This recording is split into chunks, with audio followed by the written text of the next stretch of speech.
A partir del 24 de marzo de 1976, la Escuela de Mecánica de la Armada se convirtió en un centro clandestino de tortura y exterminio, en un símbolo del horror. Con el retorno de la democracia, se creó la Comisión Nacional por los Desaparecidos, CONADEP, que investigó las violaciones a los derechos humanos cometidas por la dictadura militar. Durante 280 días, miembros de la CONADEP recorrieron todo el país en busca de testimonios de sobrevivientes, de familiares, de represores y de los edificios utilizados como centro de detención. El resultado de toda esta investigación fue entregado el jueves 20 de septiembre de 1984 al entonces presidente Raúl Alfonsín. El informe final, de varias carpetas, registraba la existencia de 8.961 desaparecidos y de 380 centros clandestinos de detención. Hoy, a poco más de 32 años de la creación de la CONADEP, el vicegobernador Daniel Salvador realizó una recorrida por la ESMA.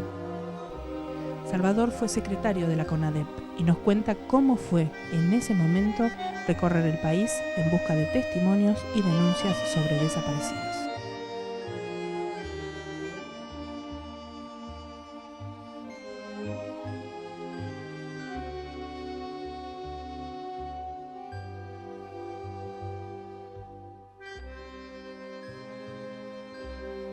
Nosotros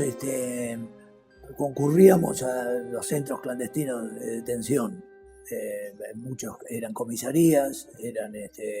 cuarteles de ejército, de distintas fuerzas, y íbamos a ver, a constatar si efectivamente por los testimonios que habíamos recibido o con los testigos que nos acompañaban, si eso ocurría. Inicialmente nos pusieron muchísimas trabas en la mayoría de los lugares, porque quienes estaban al frente o habían participado de hechos vinculados con la represión o eran camaradas de quienes lo hacían, eran todos militares que estaban en plenitud de su actividad, en plenitud física, con armas, por lo tanto, más allá de las instrucciones que venían tanto del gobierno como específicamente del Ministerio de Defensa, en muchos de esos lugares había todo tipo de dificultades. Llegar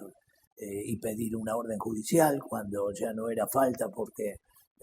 ya no hacía falta porque se había dado ese paso previo con una autorización general. No obstante, en algunos casos muchos de nosotros nos dividíamos, íbamos algunos a un lugar, a otros a otro, y la mayoría tuvimos experiencias de esa naturaleza. Yo recuerdo, por ejemplo, en Azul o La Barría, un cuartel de allí que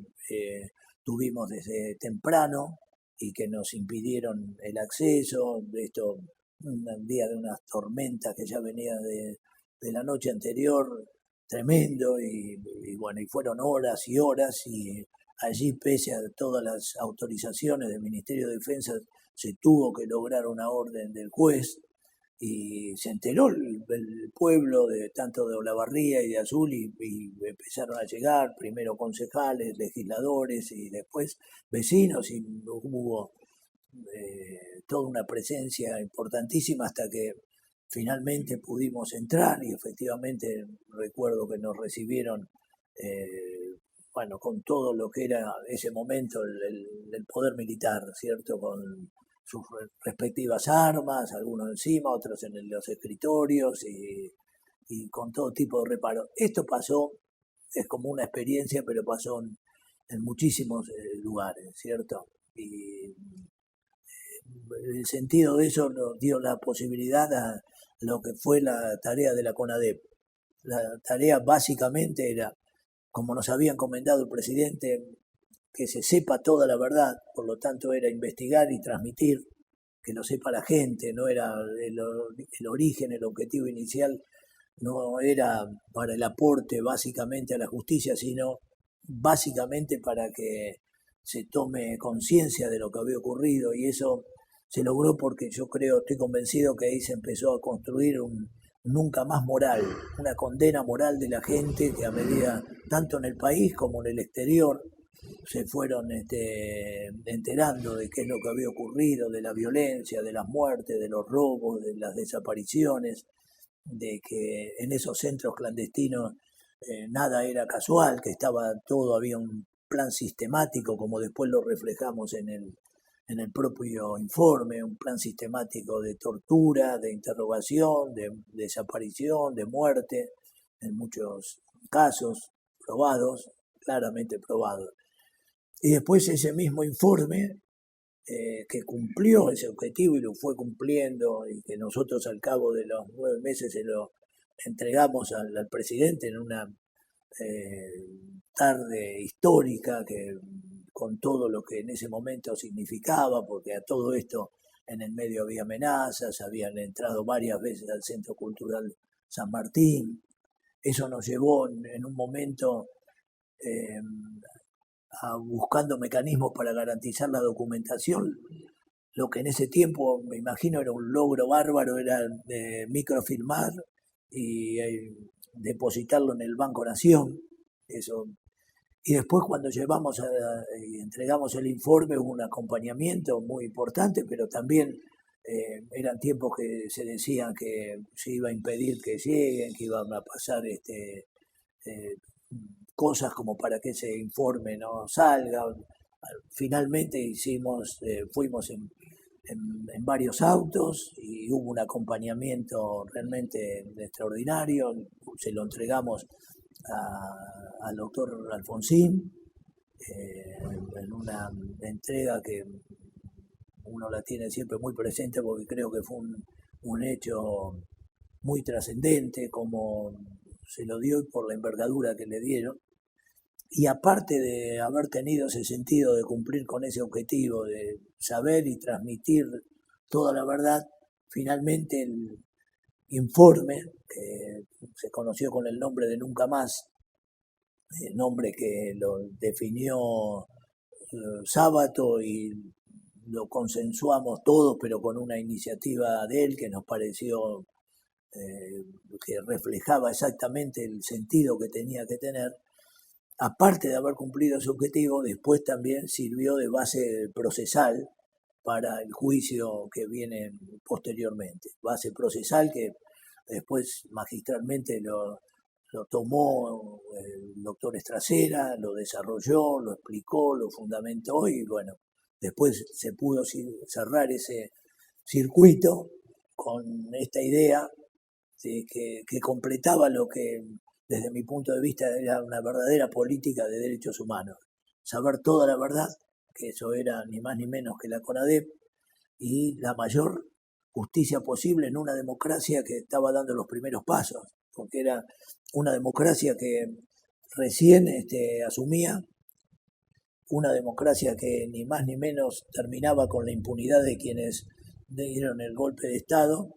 y una democracia donde la mitad de la población, más muy poquito, se había pronunciado en acompañar al doctor Alfonsín con esta propuesta de terminar con la autoamnistía, pero donde otra mitad, en definitiva, acompañaba la otra propuesta que seguía sosteniendo la autoamnistía. Por lo tanto, ese es el sentido de la expresión, la máxima justicia posible en una democracia que estaba dando los primeros pasos. Lo primero con todos los psicólogos era acompañar el trabajo de quienes recibían el testimonio, pero eso desbordó porque aparte se estaba haciendo en paralelo, por lo tanto no es ni que se los estaba preparando para tomar testimonios en el futuro, ni se estaba tratando de ayudarlos a superar lo que habían sido testimonios anteriores, así que esa coexistencia fue parte fundamental y efectivamente nos transmitieron esto y eso dio pie a la incorporación de personal, colaboradores de organismos de derechos humanos para tomar testimonios, que eso fue una cuestión muy importante. Y en relación al otro, sí, nosotros encontramos varias veces las puertas abiertas, rotas, encontramos expedientes en el piso, encontramos los archivos abiertos, y nos llevamos a tomar todo tipo de de recaudo, todo tipo de lo que podíamos hacer en esa época. Desde, bueno, ya la llave era casi como insuficiente, pero aparte, la realidad que las veces que aparecieron estas cosas no era como que se había entrado y trataban de disimularlo. La realidad era todo lo contrario, era que querían que sepan y bueno, recuerdo el día que, ahora estoy recordando que estaban tirando los expedientes, después los chequeamos con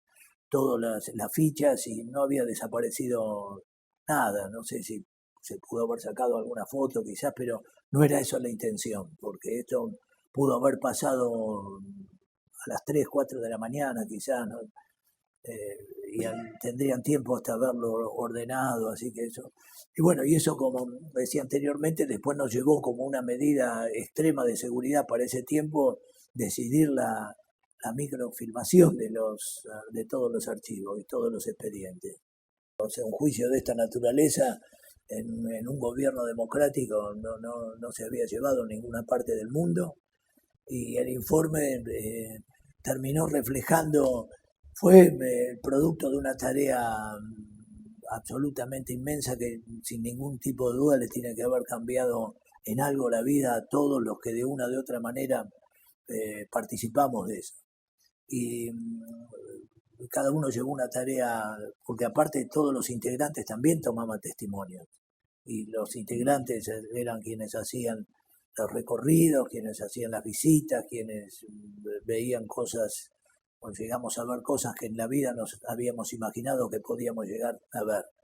Cuando se decide darle una forma al informe, en realidad participamos todos, cada uno se dedicó más a una parte para poder hacer aportes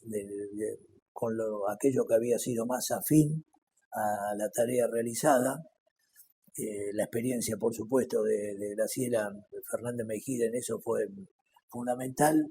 La visión desde también un ámbito de la religión, allí estaba tanto Monseñor de Nevares, estaba Marcial Meyer, que era rabino, estaba el obispo Gattinoni, o sea, estaban distintas religiones, había también juristas importantes como el doctor Colombres, el doctor Rabosi, había una visión también desde la medicina como Favaloro o desde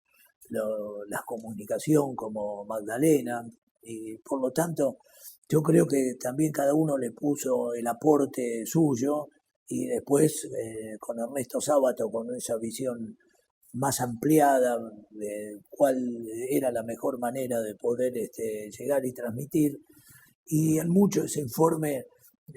es la recopilación de testimonios, que es lo más duro, es decir, no es en forma de novela, no es en forma, sí en la transcripción de testimonios ciertos, reales, y el armado sobre la base de esta decisión de llevar adelante investigaciones teniendo en cuenta los centros clandestinos de detención, que eso nos permitía tener un hilo de cómo se llevaba adelante todo eso. Eso es lo que transmitió el informe. Creo que la visión extraordinaria de Ernesto Sábato ve en la búsqueda de ese nombre un mensaje para el presente, pero para todos los tiempos, y esa es la actualidad que tiene el Nunca Más. Nunca Más era tanto para hace 30 años como el Nunca Más es hoy, y se va a seguir siendo de acá 30 años y 50, por lo tanto creo que ese sentido, y que después ese mismo informe haya servido como base procesal, también es una clara demostración que reflejaba toda la verdad por cómo se lo pudo transmitir, y por también la seriedad con que se dio a través de respetar los testimonios, como para que pueda llegar a ser utilizado por la propia justicia para llegar a las condenas que llegaron.